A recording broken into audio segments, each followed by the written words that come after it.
Dans cette session qui va être très dense mais pour vous très intéressante, on va voir comment mesurer sa performance avec Interactive Broker. Il faut savoir que c'est un courtier qui vous fournit le plus d'informations pour votre performance, pour l'exécution de vos ordres, les commissions, etc. Bref, vous avez tout un tas d'informations qui vous sont mises à disposition et dedans, il va falloir faire le tri pour essayer de comprendre justement sa performance. Donc pour ça, je vous propose avec cette vidéo de vous montrer pour moi les choses les plus importantes à voir et surtout qu'est-ce qui va en donner du sens et comment donner du sens justement à ces chiffres-là. Donc la première chose qu'on va regarder, ça va être avec les relevés d'activité chez eBay. Les relevés d'activité, c'est une synthèse de votre activité sur une période donnée. Donc par exemple sur une année entière ou sur un mois ou sur une semaine, eh bien vous pourrez voir ce qui s'est passé dans cette période-là. Donc on va d'abord commencer par générer notre relevé d'activité. Donc on va se connecter sur notre compte, on va ensuite aller dans la partie performance et rapport, puis dans relevé. Et là on va donc générer un relevé d'activité. Alors si vous avez un ou plusieurs comptes, vous pouvez cliquer sur ce bouton-là pour venir les cocher et donc pourquoi pas concaténer vos différents comptes et donc faire un rapport, on va dire agrégé avec toutes ces infos. Moi, je vais vous montrer le rapport d'un seul compte par exemple.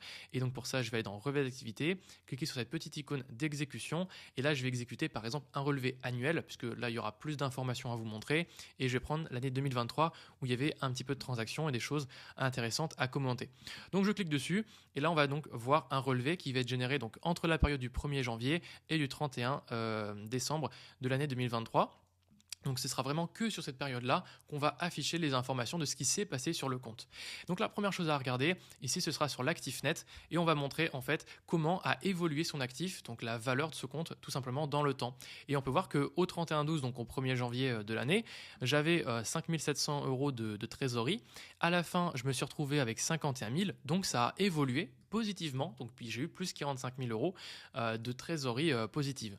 Ensuite, j'avais des actions qui valaient 61 900, c'est passé à la fin à 24 000, donc la valeur de mes actions a diminué de 37 000 €. Ça ne veut pas dire que j'ai perdu de l'argent, ça veut dire que la valeur de ma poche d'actions a baissé tout simplement. Donc on va avoir tous ces chiffres-là qui vont être affichés sur ce compte. Alors avec tous les chiffres qu'on va avoir, moi ce que je vous invite à regarder, c'est quels sont les indicateurs à regarder. Donc moi je vous propose cette liste-là. Le premier indicateur, c'est la Net Asset Value, qui est ni plus ni moins que la valeur de votre compte. Voir comment est-ce que a évolué la valeur de votre compte. Ensuite, on va voir le Market to Market Performance Summary.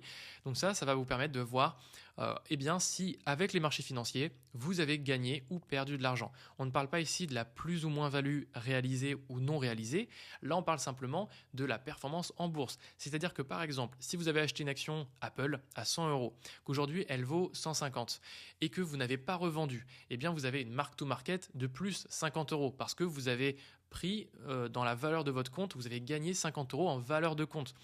Mais ça, c'est la valeur qui a augmenté. Si on regarde la plus ou moins value réalisée, vous n'avez pas vendu, donc vous n'avez pas réalisé de plus-value. Cependant, c'est quand même une performance que vous avez réalisée. Donc ça s'affichera dans la partie Mark to Market Performance Summary. On verra ensuite l'onglet Realized and Unrealized Performance Summary. Donc là, justement, dans cet onglet-là, et notamment dans la case Total All Assets, on verra votre plus ou moins value réalisée. Donc là, on verra concrètement ce que vous devrez notamment déclarer aux impôts. Ensuite, on verra la Cash Report, donc voir l'évolution de votre cash justement, et le Base Currency Summary, donc comment a évolué votre cash sur le compte. Les trades, on va pouvoir voir notamment un élément qui va être intéressant à mon sens, c'est de voir les commissions et les frais que vous avez payés sur vos ordres de commission. Les dépôts et retraits, voir ce qui s'est passé sur votre compte à la fois sur les dépôts, sur les retraits, les frais que vous avez payés, les dividendes que vous avez reçus et les retenues à la source que vous avez payées et les intérêts que vous avez reçus et l'évolution des intérêts en cours que vous avez. Donc ça, c'est vraiment les indicateurs pour moi essentiels dans le relevé d'activité que vous pourriez regarder. Évidemment, il y a d'autres informations dedans, mais c'est vraiment les informations principales que moi je vous invite à regarder. Donc ce qu'on a vu ici, c'était l'actif net, donc ça c'est le net asset value, et c'est grosso modo en fait toute cette page-là qui est pour moi très intéressante à regarder.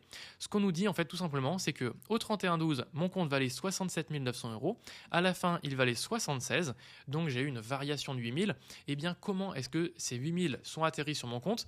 Et bien je peux voir cette différence-là avec ce breakdown, donc en fait cette explication à droite qui me dit comment est-ce que mon compte a été impacté. Au tout début, il valait 67 900, donc c'est ce que je vous disais ici. Ensuite, j'ai eu donc l'évaluation au prix du marché, c'est le mark to market.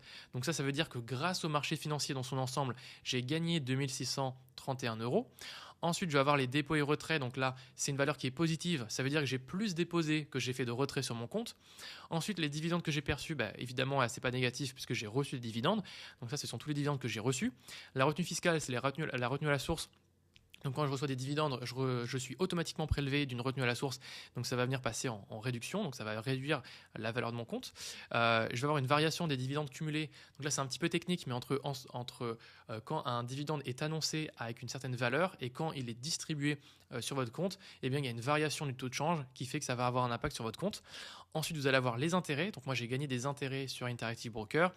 Vous allez avoir aussi la variation accumulée dans les intérêts. Donc c'est la même chose que la variation accumulée dans les dividendes. C'est que le moment où vous deviez les recevoir et au moment où vous les avez reçus, il y a une variation du taux de change qui fait que ça a un impact sur la valeur de votre compte. Les différents autres frais, donc par exemple, ça concerne ni plus ni moins par exemple que les primes de parrainage, les commissions que vous avez payées. Donc moi, par exemple, sur toute mon année, j'ai payé 31 euros de commission à Interactive Broker, donc ce qui est vraiment très peu au vu du volume de transactions que j'ai pu faire. Les frais de transaction aussi que j'ai payés, donc là c'est une taxe que j'ai payée sur cette année-là, et différents autres frais par rapport au change, et donc ça fait que j'ai eu une valeur de compte qui finale à 76 087 euros. Donc si on veut regarder un peu plus dans le détail, sur la synthèse de la performance évaluée au prix du marché, donc le mark to market, c'est ce que je vous disais. Ici, vous allez retrouver tous les titres que vous avez à un moment possédés dans la période sélectionnée et vous pourrez voir comment est-ce que ça a impacté votre perte et profit du marché, donc le mark to market. Est-ce que vous avez finalement, avec ce titre-là, gagné ou perdu de l'argent de manière sur cette période-là? C'est-à-dire que là, on ne vous dit pas que vous avez réalisé cette perte ou que vous l'avez réalisé ce gain, mais parce que là, c'est la valeur, l'évolution de la valeur de votre compte. Donc vraiment, je ne sais pas si vous voyez la différence entre la synthèse de la performance évaluée au prix du marché et la performance réalisée, puisque là, c'est quand vous allez acheter et que vous allez vendre, que vous avez acté votre plus ou moins value. Donc on va le retrouver notamment ici dans le tableau réalisé. Et si je regarde tout en bas dans le tableau réalisé et total, ici, total, donc là, 2700 et quelques euros. Ici, concrètement, j'ai une moins-value de 2750 euros. Donc, une part de moins-value à la fois en action. Donc, j'ai perdu de l'argent sur mes titres en action. J'ai perdu 2300 euros en achetant et en vendant au mauvais moment. Et pareil, sur mes devises, j'ai perdu un petit peu d'argent. Donc, au total, j'étais à 2700 euros de perte. Même si mon compte, par exemple, il est passé de, on a dit, 67 000 à 76 000 euros. Donc là, mon compte a pris de la valeur, mais entre-temps, sur la partie action, j'ai perdu. Alors, évidemment, j'ai aussi gagné, par exemple, sur les dividendes, par exemple, les intérêts. Donc, j'ai gagné aussi sur ces points-là. Donc, c'est pas, comment dire, il faut vraiment voir justement ces chiffres-là dans leur spectre, dans leur, environnement à chacun de ces chiffres. En fait, il ne faut pas voir tous ces chiffres-là en me disant « Ok, j'ai gagné des dividendes, super, j'ai été positif ». Peut-être pas, parce que peut-être que vous avez gagné des dividendes, mais peut-être que la valeur de votre portefeuille, donc l'évaluation prix du marché, a vraiment chuté. Et donc dans ce cas-là, ce n'est pas très intéressant. Moi, en fait, ce qui s'est passé, c'est que cette année, on peut voir que j'ai fait une moins-value, par exemple, globale, que j'ai acté cette moins-value à l'année, mais en même temps, j'ai une valeur de compte qui a pris 2600 euros sur mes titres. Donc ça veut dire concrètement que j'ai peut-être des actions comme Apple, etc., que je n'ai pas encore vendues, mais qui ont pris de la valeur. Donc si je les avais vendues à ce moment-là, peut-être qu'au lieu d'être à moins 2700, j'aurais été à moins 100 parce que j'aurais acté mon gain. J'espère que vous comprenez cette distinction-là. Ensuite, on va avoir un onglet rapport de trésorerie où on verra notamment comment a évolué sa trésorerie. Donc trésorerie de départ, trésorerie de fin, qu'on va retrouver trésorerie finale ici 51 000. Donc comment est-ce qu'a évolué votre trésorerie? Donc on parle des commissions, de tous vos dépôts et retraits que vous avez pu faire, vos dividendes, vos intérêts, les transactions d'achat et de transactions de vente par exemple. Donc vous voyez tous ces chiffres-là. Donc moi, c'est des chiffres qui sont là, qui sont intéressants, mais ce n'est pas des chiffres, comme je vous le disais dans le tableau juste avant, qui vont être pertinents pour vous. Moi, je pense que le plus intéressant, ce sera dans la partie trade, où là, vous verrez donc tous vos ordres que vous avez exécutés. Donc je vais aller regarder justement dans cet onglet transactions, et dans cet onglet vous allez retrouver donc toutes les transactions que vous avez faites. Donc c'est ni plus ni moins que tous les ordres qui ont été exécutés. Vous pourrez voir vos achats, donc moi mes achats d'actions Apple, Amazon, etc., les commissions que vous avez payées. Moi j'ai payé par exemple 1,25 € pour un titre européen, j'ai payé ensuite des commissions à 37 centimes, 36 et quelques, 0,04, 0,66, voilà, etc., pour différents titres américains.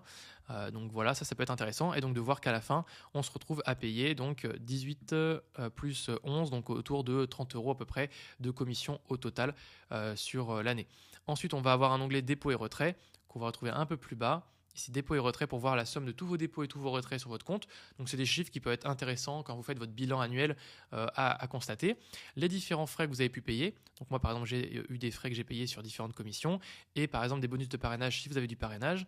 Et vous allez retrouver ensuite la liste de tous les dividendes que vous aurez perçus, donc tous les dividendes bruts perçus avec la date exacte, etc. Et à droite, la retenue à la source. Donc quand vous avez un dividende par exemple américain, en face, normalement, à la même date, vous avez une retenue à la source d'à peu près 15% qui vous est retenue. Donc vous avez ces deux onglets-là. Et donc bien sûr à la fin, vous avez la valeur ici dans la devise. Donc moi j'ai reçu 2352 $, ce qui équivaut à 2176 € que j'ai reçu de dividendes. Tac. Ensuite, je vais retrouver mes intérêts. Il faut savoir qu'avec Interactive Broker, vous avez donc le système de prêt d'action. Donc, comme on avait vu au moment d'inscrire, de vous créer un compte, vous avez une petite case à cocher si vous souhaitez participer à ce programme-là. Et ce programme-là s'appelle le Stock Yield Enhancement Programme, donc le SYEP. Et quand vous activez cette option-là, ça vous permet de prêter vos actions. Alors, ce sont toujours vos actions, mais elles sont prêtées pour une petite période de temps pour ceux qui veulent shorter ces actions. Et en échange, je vais vous toucher des petits intérêts. Et on peut voir que moi, ça m'a rapporté quelques centimes, voire quelques euros d'intérêt, donc vraiment pas énorme. Et ensuite, j'ai eu des intérêts créditeurs. Ça, c'est quand vous avez beaucoup d'argent sur votre compte eBay. eBay va automatiquement rémunérer votre cash et donc vous faire gagner des intérêts sans que vous le prêtiez. Vraiment, il est déposé sur le compte chez eBay et vous avez des intérêts qui sont directement déposés. Donc ça, c'est quand vous avez plus de 10 000 € ou 10 000 $ de valeur de compte, enfin plutôt 10 000 $ d'argent sur le compte. Là, vous allez avoir des intérêts qui vont être touchés sur votre compte tout simplement. Et ensuite, vous avez donc justement des détails sur le Stock Yield Enhancement Programme, donc le fait de prêter vos actions, avec vraiment le détail des actions qui sont prêtées, quel jour, quelle quantité. Voilà, vous avez ce détail-là. Donc, comme je vous le disais, vraiment, il vous donne à boire et à manger sur ce rapport. Vous avez beaucoup d'informations. Moi, ce qui m'intéresse essentiellement, c'est dans l'onglet qui s'appelle Net Asset Value, qu'on a vu tout en haut, et voir comment mon compte a évolué et de voir notamment le breakdown, de pouvoir voir en fait avec le temps ce qui s'est passé. Est-ce que j'ai eu des dividendes, est-ce que j'ai eu des intérêts, est-ce que j'ai payé des commissions, et comme ça me permet d'expliquer un petit peu mieux ma performance. Alors, de quoi est composée une performance boursière? Parce qu'on avait vu tout à l'heure qu'on avait la performance donc réelle, on a une performance donc qui va avoir plus une notion fiscale, et donc quand on a la performance réelle, ça va être tout ce qui va être justement non réalisé. Donc ça va être les dividendes qui vont vous être par exemple annoncés, les intérêts qu'on vous doit et qui ne sont pas encore versés, alors que la notion fiscale, c'est tout ce que vous aurez vraiment reçu sur votre compte. Pour voir la notion fiscale sur eBay, par exemple, pour avoir la plus ou moins value, il faudra se référer donc à l'onglet qu'on a vu ici, qui est tout en haut, synthèse de la performance réalisée ou non réalisée, puis dans la colonne réalisée, et tout en bas dans le total tous les actifs, ça c'est votre plus ou moins value globale. Donc ça c'est vraiment ce que vous avez acté, ce que vous devrez déclarer. Pour voir tous vos dividendes perçus, vous avez l'onglet dividendes qui vous montre tous les dividendes que vous avez perçus. Pareil pour les intérêts, c'est tout ce que vous avez réellement perçu. Et si vous voulez voir par exemple les intérêts donc, qui sont en cours d'acquisition entre guillemets, donc pour ça on va aller dans l'onglet un peu plus bas, on avait donc intérêts qui sont les intérêts vraiment perçus et vous avez les intérêts cumulés.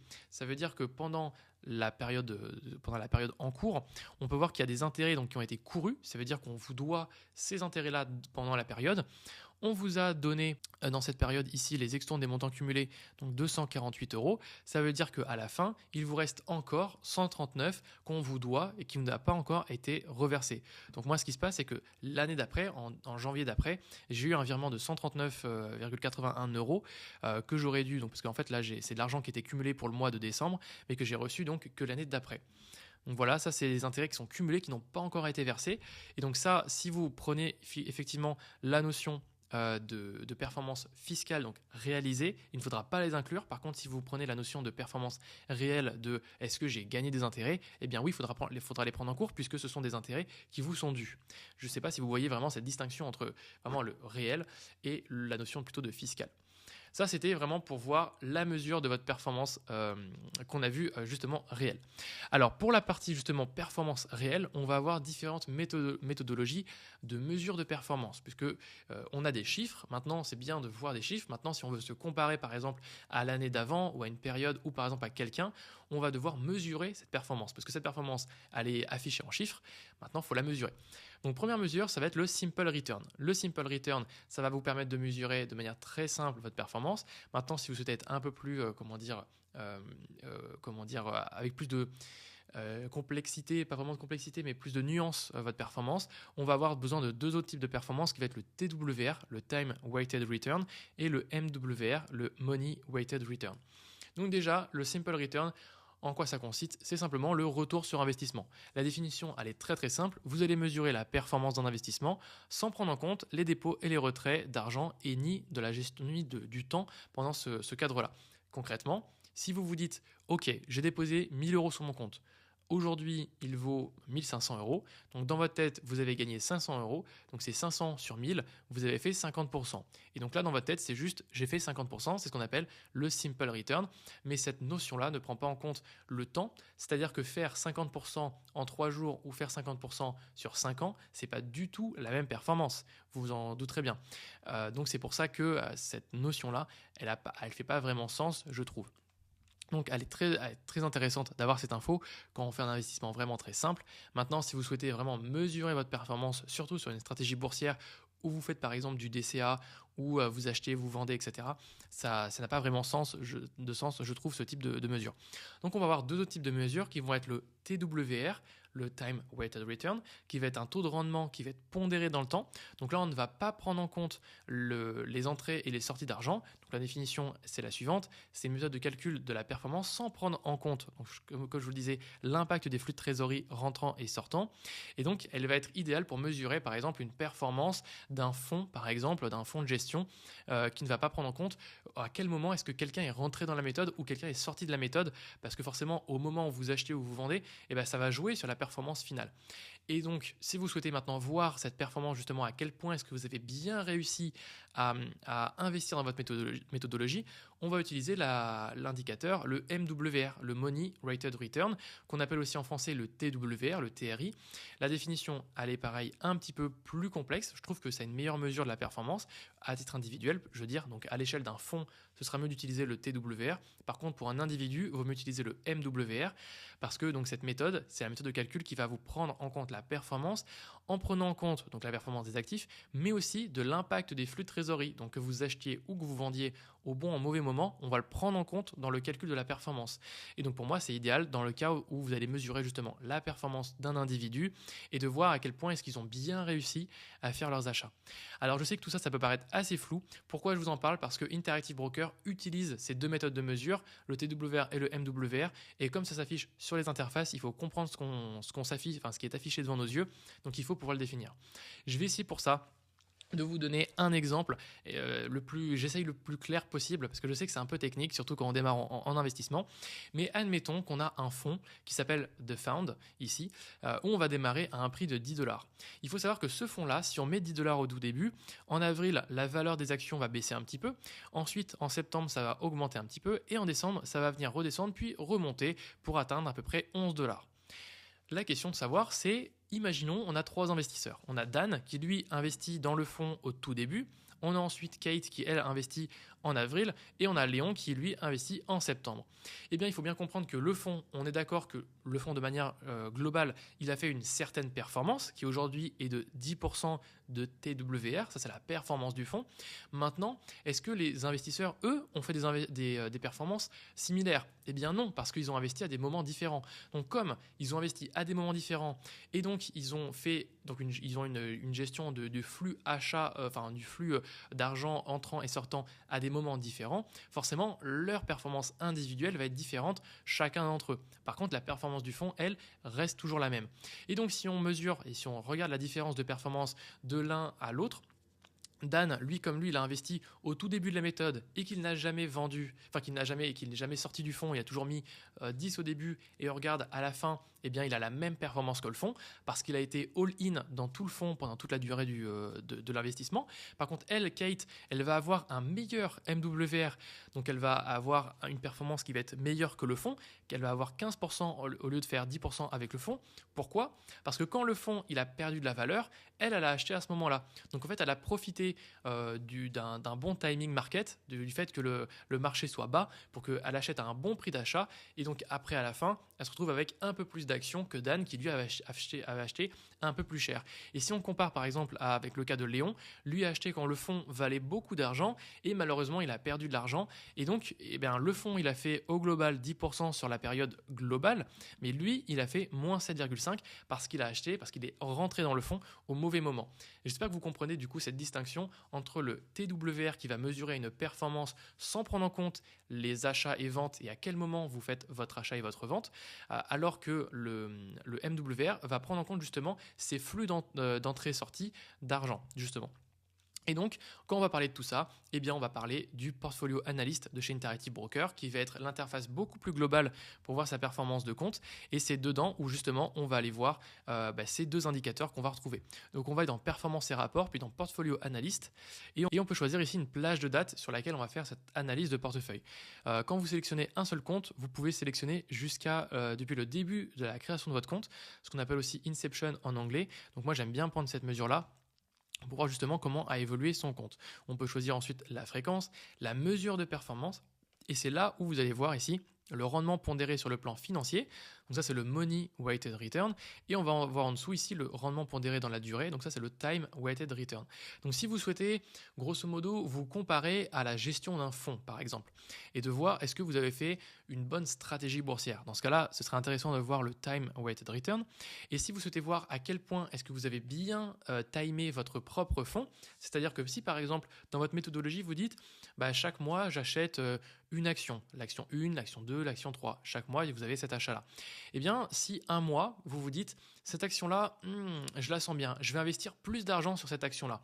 Eh bien, si vous le souhaitez voir, si vous avez fait le bon pari, et donc c'est-à-dire que vous avez bien utilisé votre PIF, et donc d'avoir bien géré votre stratégie, dans ce cas-là, on pourra le mesurer grâce au Money Weighted Return, puisqu'on va mesurer l'impact du flux que vous aurez mis dans votre stratégie pour voir si vous avez fait mieux ou moins bien que votre TWR. Et ça, on va pouvoir le comparer dans un instant. Alors pour le voir, on va aller le regarder justement dans cet onglet qui s'appelle l'onglet performance. Et là, on peut voir, alors ce qui est intéressant, on peut aussi se comparer avec un benchmark, donc c'est-à-dire par exemple un indice de référence. On peut se comparer au S&P 500 ou à un ETF Monde par exemple. On peut cliquer dessus pour en ajouter plusieurs. Et moi, si je souhaite par exemple me comparer avec le S&P 500, donc là je peux prendre l'ETF iShare Core et donc c'est le symbole IVV, ce que j'avais déjà ajouté. Et là, je vais avoir une comparaison de ma performance, donc qui va être la comparaison, ça va être la ligne verte, ça va être le IVV, et moi je vais voir mon rendement qui va être affiché avec la ligne bleue. Donc on peut voir que par exemple sur les premières années où j'investissais vraiment, puisque ensuite juste derrière on voit les petites bâtonnets, ça c'est la valeur de mon compte. Donc mon compte était allé jusqu'à à peu près 78 000 euros courant fin 2023, début 2024, et ensuite j'ai fait beaucoup de retraits pour retirer et donc le mettre sur un autre compte Interactive Broker. Et bien durant cette période-là, on peut voir qu'au tout début le S&P 500 me battait, je l'ai un petit peu battu, puis ensuite il m'a rebattu, puis voilà, en gros c'est un peu comme ça que vous pouvez mesurer votre performance. Donc ça c'est sur la gestion du rendement pondéré, donc ça c'est vraiment comme si vous vous voyez comme étant un fonds vous-même. Maintenant, si je souhaite me comparer par exemple avec le S&P 500 sur la partie gestion du cash investi, est-ce que moi j'ai bien investi mon cash par rapport à ma méthode plutôt que de l'investir par exemple dans le S&P 500?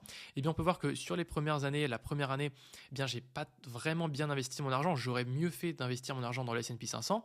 Ensuite, je l'ai un petit peu battu quelques temps, puis ensuite lui m'a rebattu, et puis ensuite comme j'ai retiré mon argent, là ça change complètement la performance. Donc ça c'est en voyant la performance globale. Maintenant, si je veux aller voir en détail, je peux cliquer sur la petite flèche pour voir le détail du rendu, et je peux voir maintenant ma performance par exemple depuis le début de l'année. Donc là depuis le début de l'année, donc comme j'ai un compte où j'ai quasiment rien en argent dessus, forcément je ne fais quasiment pas de performance.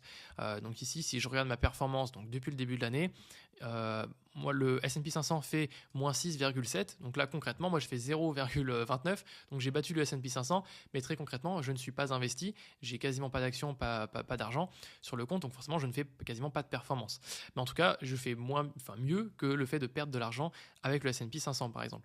Donc ça vous permet de vous comparer donc sur une période de temps. Vous pouvez choisir une période aussi personnalisée entre une date et une autre, ou depuis la création de votre compte, ou depuis cette année, ou depuis le début du mois, et vous allez pouvoir donc comparer le fait que vous timez bien votre marché, donc avec le Money Weighted Return ou avec le Time Weighted Return, pour voir justement la différence. Donc là ici, si je regarde uniquement donc ma performance à moi sans me comparer, Concrètement, ce que ça veut dire, c'est que si je regarde depuis le début, depuis la création de mon compte, quand je regarde le rendement pondéré dans le temps, donc ça c'est quelle est la performance concrètement que mon compte a fait. Et donc là, la performance a fait.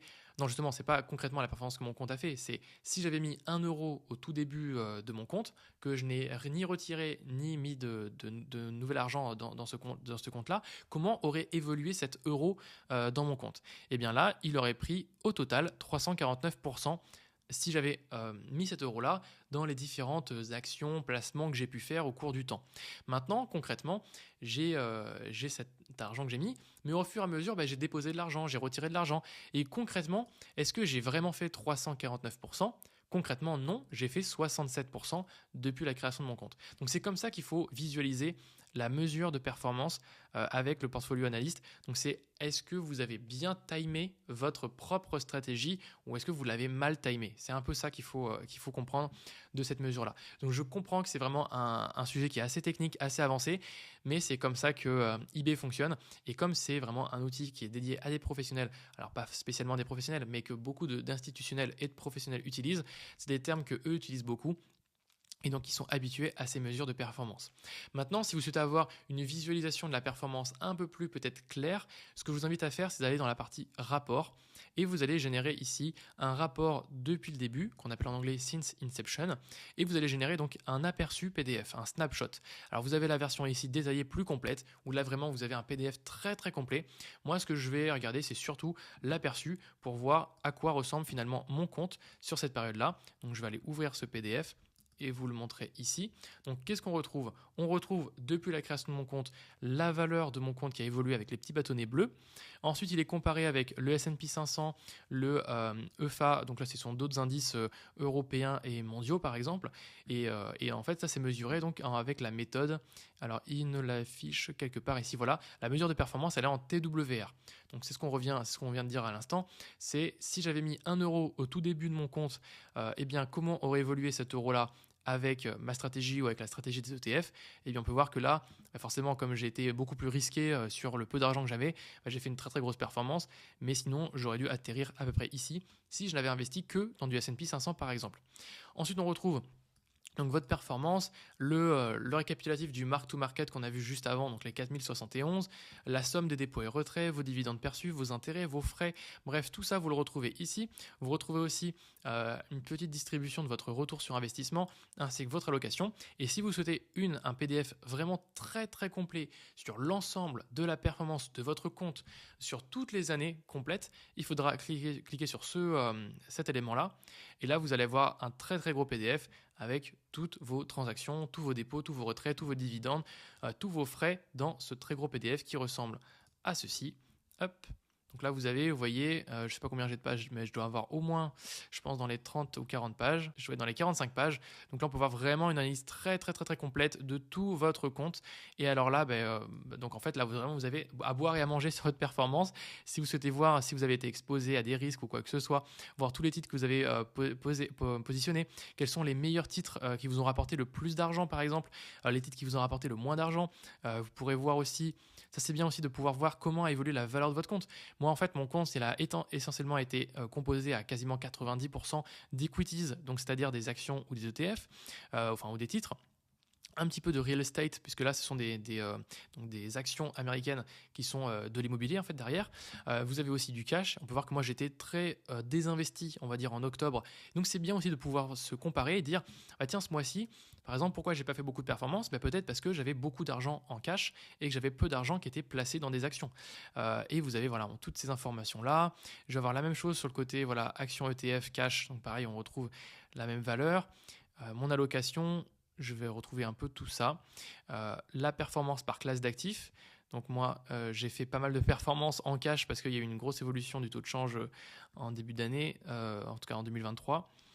Il y avait aussi quoi? Mes top performeurs, mes moins bons performeurs. Par exemple, j'ai perdu pas mal d'argent avec Baba, mais j'ai gagné beaucoup d'argent avec l'action EPD. Donc voilà, vous avez un petit peu toutes ces infos qui sont dans ce gros PDF. Donc n'hésitez pas à aller le voir en détail parce que ça va dépendre évidemment de votre profil à vous d'investisseur pour voir ce que vous voulez voir à l'intérieur. Donc grosso modo, voilà comment fonctionne la gestion de sa mesure de performance. J'espère que ça a pu vous donner des petites pistes à aller voir les chiffres de votre compte. Donc vous avez d'une part le relevé d'activité et d'autre part, vous avez le portfolio analyste pour mesurer votre performance actuelle et future et surtout globale sur votre compte.